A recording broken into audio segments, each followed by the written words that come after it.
Hlavně ve velkých městech se dnes potkáváme s nedostatkem dostupného bydlení. Jedním z možných řešení by mohla být sériová výstavba, která by byla rychlejší a efektivnější. Jak ale na to? Abychom zjistili více, pojďme se podívat do Frankfurtu do Muzea užitého umění. Zde najdeme výstavu, která prezentuje sériovost a opakování v architektuře.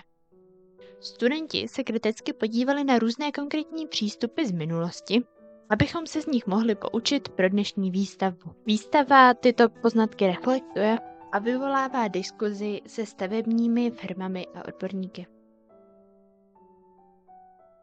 Mezi sloupy je natažené ocelové lanko.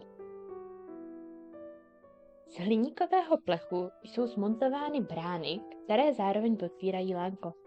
Obsah výstavy je připevněn na látkové panely, které jsou poté zavěšeny na ocelové lanko. Celá výstava vychází z geometrie místnosti od Richarda Mayera. Vnitřní prostor je pokryt temně modrým kobercem, který symbolizuje parlament a místo pro diskuzi. Zavěšené panely s informacemi tento prostor rámují, ale zároveň umožňují volný pohyb skrze kovové rámy.